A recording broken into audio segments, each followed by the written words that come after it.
Greetings and salutations. What is up, YouTube? Welcome back to another episode of Let's Talk Wrestling. Tonight, I want to really get down to business and talk about my opinions and my thoughts on what's going on in the world of pro wrestling today, and my thoughts on WWE's product. Starting off today, I hope you guys are doing well, staying safe, staying positive. For the most part, I want to get into it. Today I want to talk about what's wrong with WWE's product. Personally, I feel like today in the world of WWE, I feel like what's wrong with WWE's product is definitely the lack of creativity that's there. I feel like there's a lack of creative writing from the creative team, from the producers. It's just a lack of creativity from the creative team. And I feel like there's a lack of writing. I also feel like, if I'm correct, there's also, let's say, a lack of gimmicks.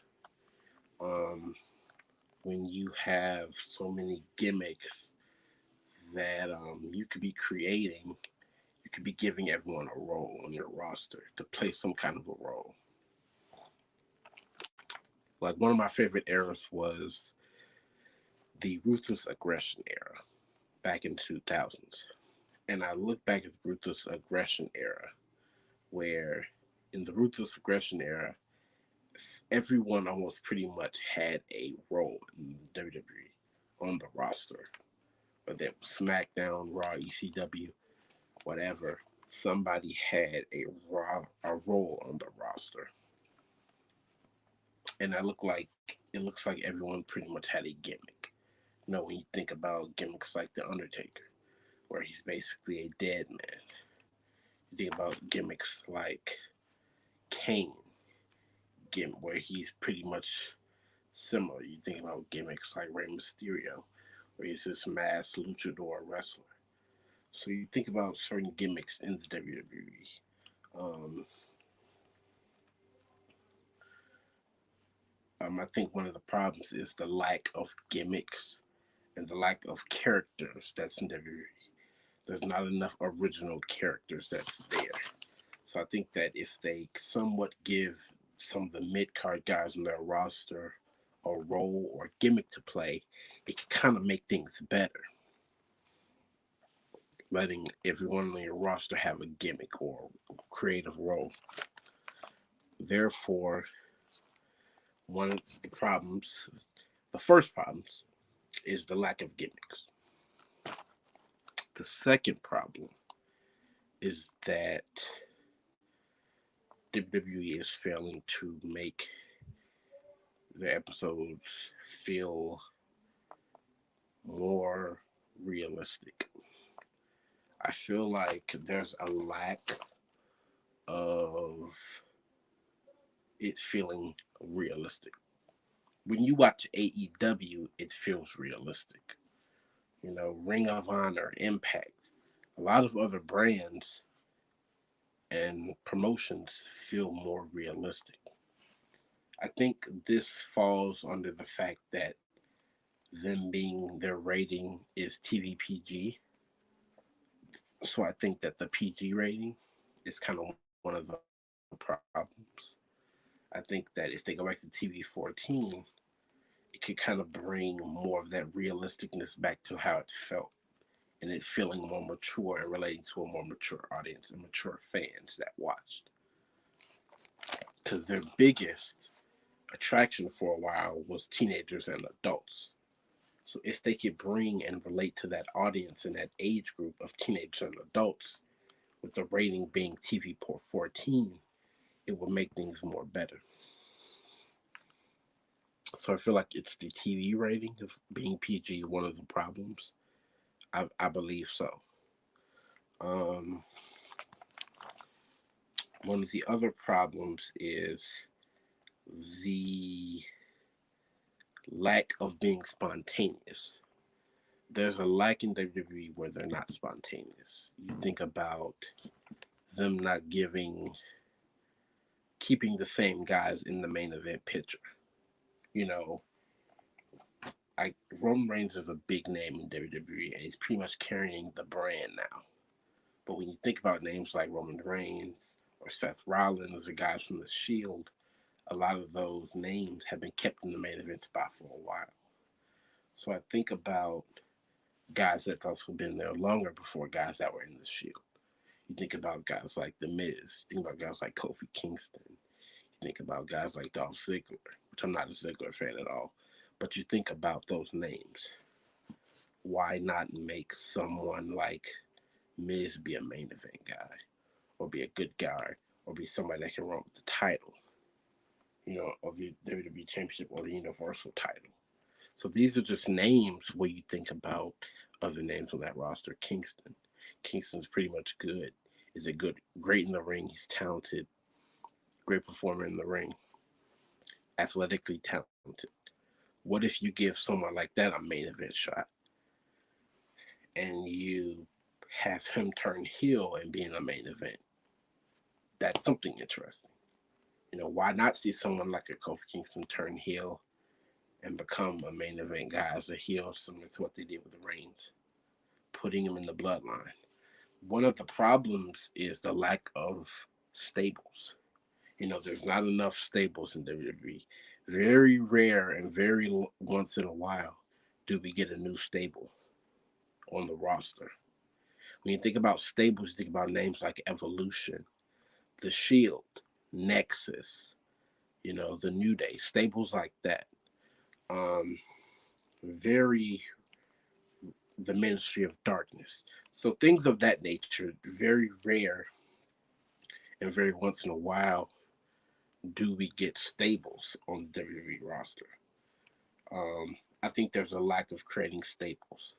If we create a little more staples, I think that would be making it more interesting and entertaining, and would break it being not as spontaneous. I think when we talk about being spontaneous in wrestling and WWE, you think about the creativity, and the creativity which is creating more staples. So why not get the next Evolution, the next Shield, the next Nexus? Someone on the same caliber as the New Day, somebody who can really carry that roster and can really intrigue fans and people that tune in and watch every week, to make them go, oh, this is interesting. We need something creative on their roster and the programming, which would make it more entertaining and fun to watch as a fan, as a hardcore fan again. And I think that it would appeal to that audience if you create more stables. Nothing goofy, but something serious. A good stable that can be ruthless, a force to be reckoned with, and entertaining. And I think that's what fans want to see, is something that's entertaining. And I think that it's about time we get new stables on the roster, and more alliances, tag teams, and stables. So therefore, the creativity of tag teams and stables in WWE, something original. I think that, the Bloodline was one of the best creative things they've done. Creating that stable was a very smart thing to do. It was clever to put Reigns with the Usos because they're relatives. So being blood relatives, you come up with a stable name, the Bloodline. Makes a lot of sense. Very clever, very creative. So I think that if anything, one of the problems is the lack of stables they have.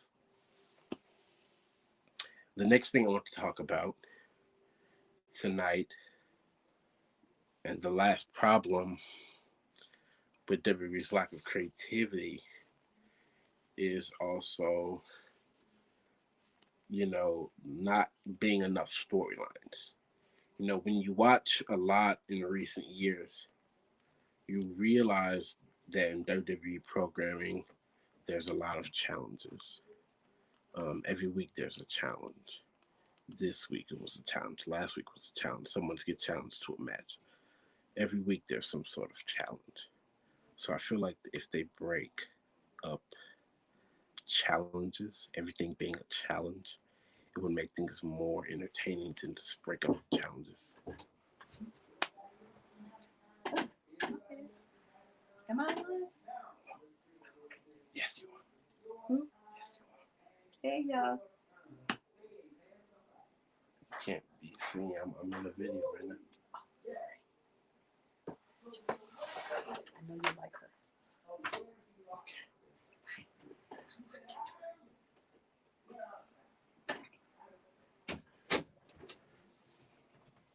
Excuse me. So therefore, when you think of stables, you think of um, a tag team that is very ruthless in WWE. But one of the problems is they have to get out of everything being a challenge. When you watch WWE, everything's a challenge. Goldberg challenges Roman Reigns at Elimination Chamber. Bobby Lashley challenges Brock Lesnar at Royal Rumble. Edge challenges AJ Styles at WrestleMania. Everything is a freaking challenge, but there is no storyline. There's barely a few. There's barely feuds anymore. Everything is pretty much challenge to a match. So if we get out of the habit of writing everything to be a challenge, when you watch AEW, you don't see everybody challenging someone. I challenge you. Guys don't like each other, and they create a storyline where they builds up to a good match at a pay per view. So that's one of the things that's not working right now with the product is writing something creatively to a point where there's an actual storyline behind that feud. And with good writing in that feud, that good feud could build up to a good match, a great match at a pay per view. So I feel like the booking of feuds has to be written better in order for us to get better matches. And to have better matches, I believe that you have to book a feud good and write a feud good is the creative writing behind it. If you don't have creative writing behind your feud, then your match probably won't be. Not saying the match will never be good. You can still put on a great match. But the problem is, if you're not entertaining them weekly to build up that match, it makes people lose interest in watching the match because the fact that the writing behind the feud is not great. So it's the creativity of writing the feuds and the weekly storylines to build up that match. And that's what the WWE failed with today. So that's one of the problems. And those are my opinions on why I think the product is kind of failing, especially with the PG rating. Um, Next, I want to talk about supernatural gimmicks in Welcome to the Alexa Prize, a WWE. university Do I competition. feel like supernatural gimmicks work? I feel like I'm a fan of supernatural gimmicks in WWE. I'm a fan of creative gimmicks, but I feel like if the gimmick does not work, then it sucks and it's a waste because nobody wants to see a gimmick that's not good and entertaining. So therefore, with supernatural gimmicks specifically, I feel like they've kind of come to a point where in today's time, I don't know if they're really working anymore. Um, when you think about great gimmicks, think about gimmicks like the Undertaker's gimmick, Kane's gimmick, gimmicks like the Boogeyman, gimmicks where he was in the Ministry. You just think about different creative gimmicks, supernatural gimmicks in WWE, and you also think about gimmicks like one of the recent top gimmicks in WWE was the Fiend, Bray Wyatt. The Fiend was something they really dropped the ball on. And when you think about gimmicks like the Fiend, it was something very creative and very good. But for the most part, they failed on it. But I believe that the psychology of supernatural gimmicks, when you think about the Fiend Bray Wyatt, it was one of those gimmicks that worked. It was entertaining, and it sold tons of merchandise. But it was one of those gimmicks that kind of died off after a while once they were booking him wrong. And after his match with Randy Orton at WrestleMania 37 last year, it went downhill. I can say one of the best creative gimmicks in the women's division right now is Alexa Bliss. Alexa Bliss overall has the best creative gimmick in the women's division in WWE. It was one of the most interesting things going on in WWE. So I was a fan of the Alexa Bliss and Bray Wyatt gimmick, the Firefly Funhouse. I was a fan of that, but I think it just failed because of how they were writing, how they were booking it. When you think about the Wyatt family and Bray Wyatt, the original gimmick, that was great. These Swamp House guys who show up in WWE, nobody knows where they come from, and they just beat the crap out of everybody in their roster. That was very interesting back in 2013. It worked. So when you think about gimmicks, like supernatural gimmicks, like The Undertaker's gimmick kind of got stale in the PG era. I feel like as long as WWE was TV 14, Undertaker's gimmick was interesting. And as you got to the PG era, it just didn't match anymore. For me, it didn't work as a fan. He was a part timer. His matches were not as entertaining, and it just was not as good anymore. Especially him losing to Brock Lesnar at WrestleMania 30 and the streak ending. So you just think about things like that. You think about how supernatural gimmicks just don't work. Um, you know, the whole thing with his final match at WrestleMania 37 against AJ Styles in the Boneyard match, which I still barely watched. But when you think about things like that, you think about how, you know, at one point in time, Undertaker was the American Badass gimmick, where he's this biker guy who rides motorcycles.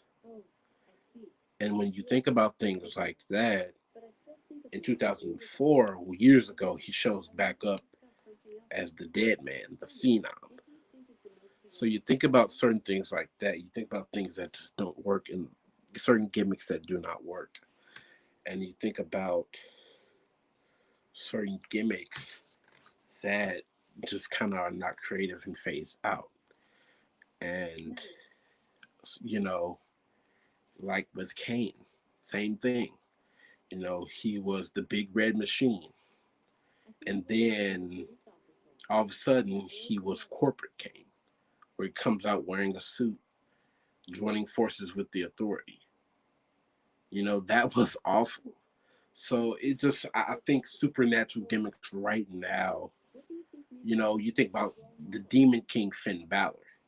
I'm all for that gimmick. I think it works. I think it's awesome. I think I'm a big fan of Finn Balor. I'm a big fan of the gimmick, the body and face paint. I think it all works.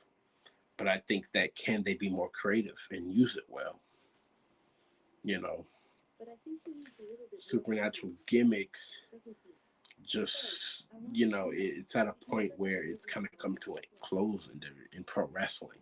Not just in WWE, but in most promotions, whether it's TNA, AEW, Ring of Honor, Impact, whatever.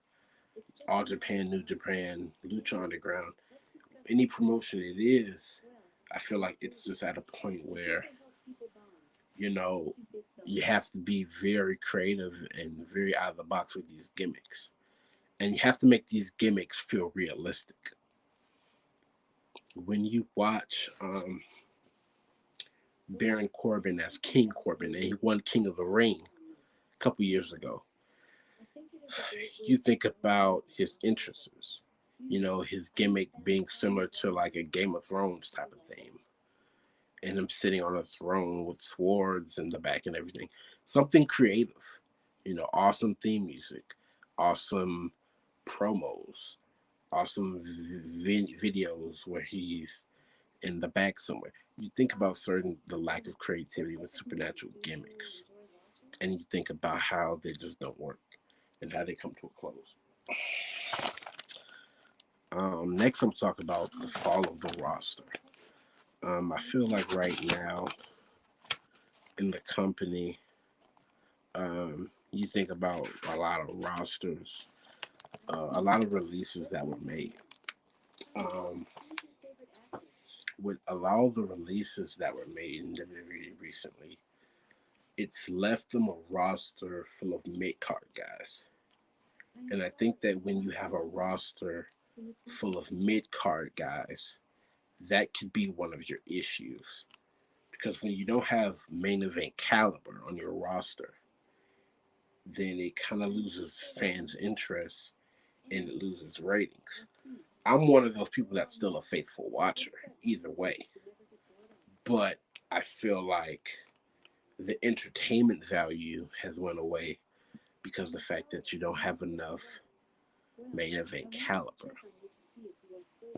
If you really go down the list of people that are main event caliber on your roster, you can go down the list of names. Some are full-time competitors, some are part-time competitors. You think of names like, Randy Orton, Brock Lesnar, Bobby Lashley, John Cena, who's a part-time guy now.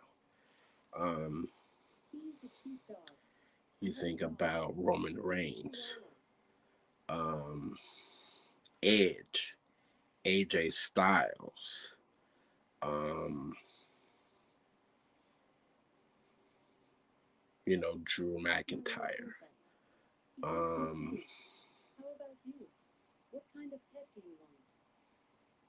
the list goes on of names that right now are still with the company that are main event guys.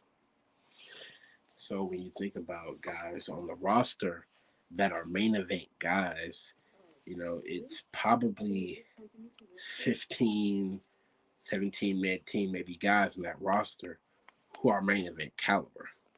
And this is both shows, SmackDown and Raw.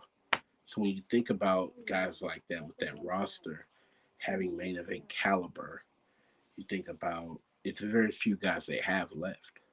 Everybody else are mid card guys that have no gimmicks or are mediocre. Finn Balor's another one. So when you think about the releases they've made, they released a lot of main event caliber or guys that were worthy of being main event caliber. But because you have the lack of gimmicks and the goofiness, things of that nature, is kind of why you don't really have enough main event caliber because of the releases they made. And when they handpicked these releases, it seemed like they took away guys that had the main event caliber. And maybe they wanted guys that fit into being more in the PG era. So I was not fond of the releases they made. I was very disappointed. I was very let down by the releases and just was not pleased with a lot of the releases I heard. But for the most part, yeah, I think that they're going to have to really get some newer talent that they can really book and put them in the main event picture and make them new stars. And going back to what we talked about tonight, being more creative. And I think that there's just a lack of creativity right now. So therefore, that is all I want to talk about tonight on Let's Talk Wrestling. Thank you. Leave a like, leave a comment, hit that subscribe button. Whatever you do, please hit the subscribe button and keep the channel going. But thank you guys for watching another episode of Let's Talk Wrestling, and I'm out.